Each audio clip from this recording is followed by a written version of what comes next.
இது வசனம் நமக்கு ரொம்பவுமே ரொம்ப பிரத்யட்சமாக எல்லாத்துக்கும் தெரிஞ்ச வசனம் தான் இது, அப்படி தானே? எங்கே நம்ம எப்பொழுதுமே ஜெப கூட்டம் நடக்கும்பொழுது, அதுவும் ரொம்ப சின்னதாக நம்ம ஜெப கூட்டம் எங்கேயாவது நடந்துச்சுன்னா அப்போ இந்த வசனம் கண்டிப்பாக இருக்கும். ஒரு 1000 பேர் இருக்கிற ப்ரேயர் மீட்டிங்கில் இந்த வசனத்தை சொல்ல மாட்டாங்க. ஒரு ஒரு ஒரு 10 பேர் 20 பேர் இருக்கிற ப்ரேயர் மீட்டிங்கில் கண்டிப்பாக ஆரம்ப ஜெபம் இந்த ஜெபமாக தான் இருக்கும். எங்கே 2-3 பேர் இருக்கிறீர்களோ நடுவில் இருப்பேன் ஆண்டவரே. அது என்னமோ உண்மைதான். நான் தனியாக இருந்தாலும் ஆண்டவர் இருக்க போகிறாரு, 2-3 பேர் இருந்தாலும் இருக்க போகிறாரு, 10-15 பேர் இருந்தாலும் ஆண்டவர் அந்த இடத்துல இருப்பார். அது உண்மைதான். ஆனால் இந்த வசனம் எதை சொல்லுது?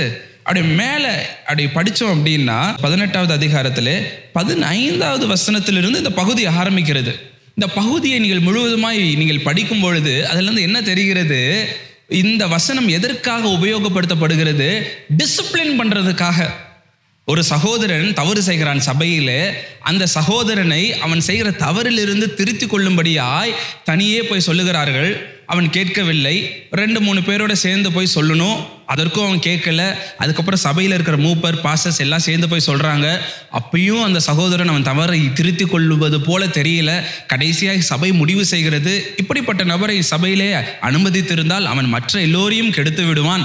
ஆதலால் நாம் இந்த சகோதரனை சபையிலிருந்து வெளியே அனுப்பிவிட வேண்டும் என்கிற முடிவை அவர்கள் எடுக்கும் பொழுது, இப்படியா 2-3 பேர் சேர்ந்து அந்த முடிவை எடுக்கும் பொழுது தேவன் சொல்லுகிறார், இயேசு சொல்லுகிறார், நானும் அவர்களோடு நடுவே இருந்து அந்த முடிவிற்கு நானும் சம்மதிக்கிறேன் என்று பொருள்படுகிறது.